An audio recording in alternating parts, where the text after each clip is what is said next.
US embassy Dhaka বাংলাদেশকে কি পরিমাণ ভিজিট ভিসা দিচ্ছে, দেন ভিজিট ভিসার জন্য কি কি করা ঠিক না, মানে কি কি করলে পরে ভিজিট ভিসার জন্য প্রবলেম ক্রিয়েট হয় এইটা। আর দেন লাস্ট ওয়ান হচ্ছে কিভাবে আসলে ভিজিট ভিসার জন্য অ্যাপ্লিকেশনগুলো করা লাগে stage by stage.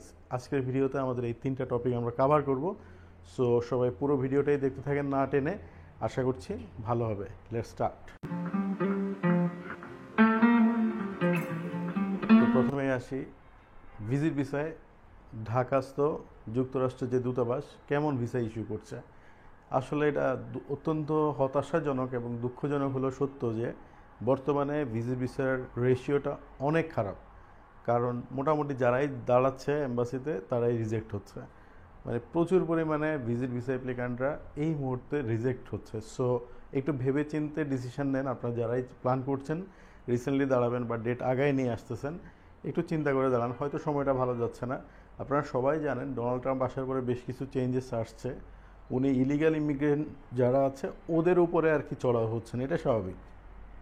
But legal যারা যাবে আমার মনে হয় তাদের জন্য ভালো অপশনস ওয়েট করছে। হয়তো সামনে আরও ভিসার অন্যান্য ক্যাটাগরিগুলোতে আরও অনেক অনেক স্পেশাল রুলস আসবে যেটা পজিটিভ দিক থেকে। আর ইলিগালদের জন্য অবশ্যই আরও বেশি হার্ড স্টেপে যাবে সে, আমরা জানি।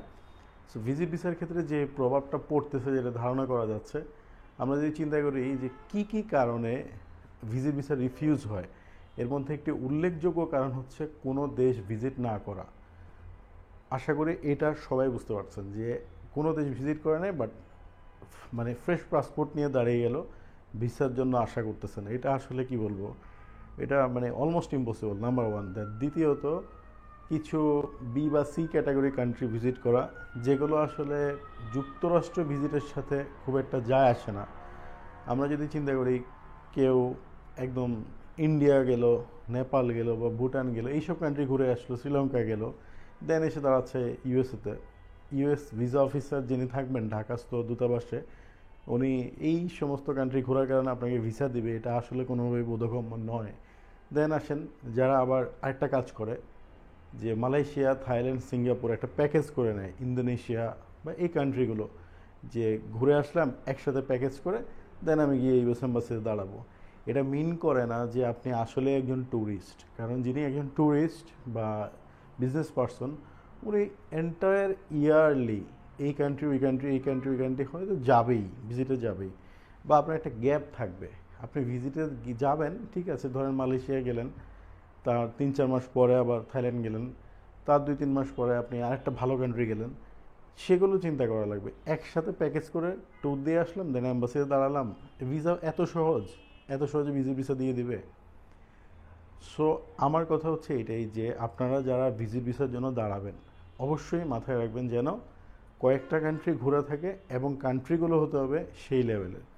সেটা নিয়ে যদি একটু বলতে হয় যে আসলে কী ধরনের কান্ট্রি আমরা চয়েস করব। আপনি জাপান যদি ভিসা করায় রাখতে পারেন, এটা মানে কি বলবো, গ্রেট একটা ব্যাপার হবে আপনার জন্য। সাউথ কোরিয়া যদি যেতে পারেন, তো মানে এই লেভেলের ব্রুনাই যদি যেতে পারেন, এই কান্ট্রিগুলো আপনারা আপনাদের লিস্টে রাখেন, দেখেন ট্রাই করে এগুলো আপনারা ভিসা পান কিনা।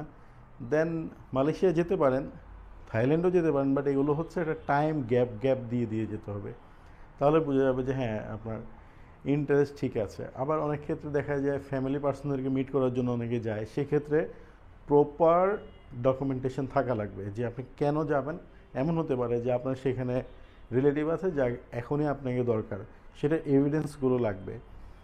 বাচ্চা পড়াশোনা শেষ করেছে, কনভোকেশনের জন্য বাবা মাকে চাচ্ছে, লেটার নিয়ে আসতে পারে।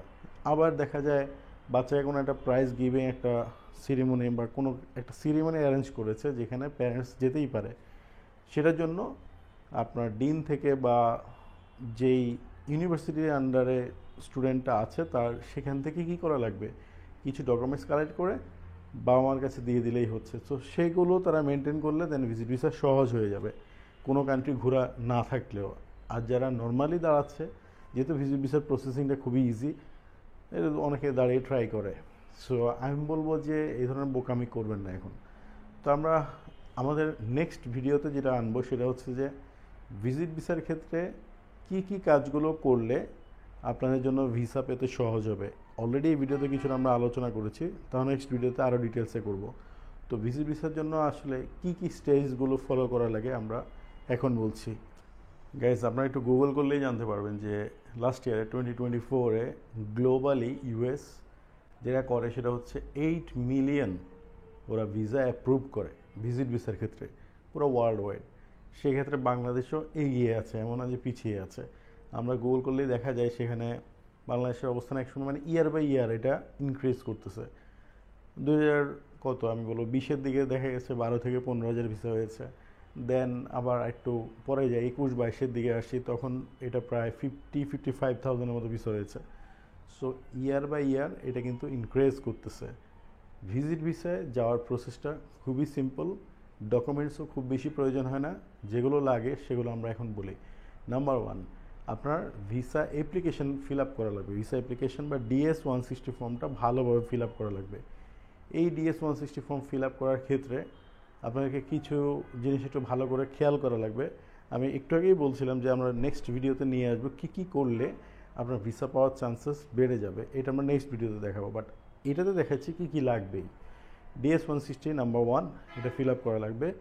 নাম্বার 2, আপনি ভিসা অ্যাপ্লিকেশন করার পরে অবশ্যই এম্বাসি ফি দিয়ে দেবেন, এটার একটা স্লিপ থাকা লাগবে আপনার কাছে। দেন আপনি যেটা অ্যাপয়েন্টমেন্ট নেবেন, অ্যাপয়েন্টমেন্টের প্রিন্ট আউট করে নেবেন। দেন কি করা লাগবে, দেন হচ্ছে আপনাকে অবশ্যই যদি জব করেন, জবের ক্ষেত্রে সেটা কোথায় আছেন সেটা একটা স্যালারি সার্টিফিকেট আপনি রাখতে পারেন, বা আপনার bank statement and solvency certificate. বিজনেসের ক্ষেত্রেও রাখা লাগবে, জবের ক্ষেত্রেও রাখা লাগবে। বিজনেসের ক্ষেত্রে এক্সট্রা আপনি হয়তো ডকুমেন্ট আকারে নিয়ে যেতে পারেন, ট্রেড লাইসেন্স, টিন সার্টিফিকেট, এগুলো যদি এগুলো দেখে না, মনে রাখবেন ইউএস এম্বাসি হচ্ছে আপনার মুখের কথার উপরে সব কিছু ওরা বুঝতে পারবে যে আপনি আদৌ সেখানে ভিজিটে যাচ্ছেন নাকি কী জন্য যাচ্ছেন।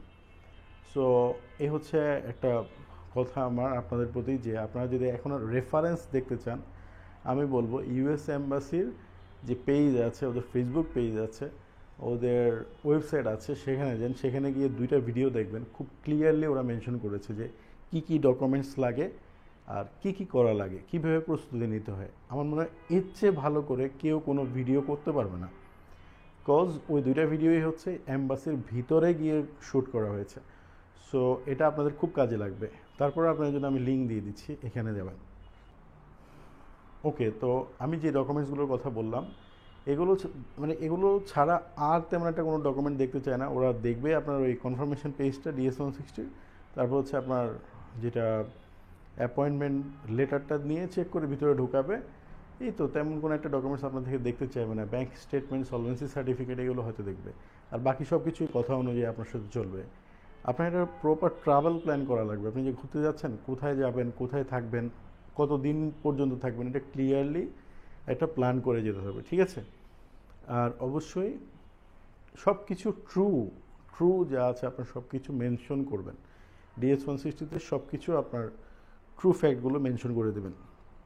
তাহলে ভিসা অফিসারের ক্ষেত্রে আপনাকে নিয়ে চিন্তা করা বা আপনাকে বোঝা তার জন্য সহজ হয়ে যাবে।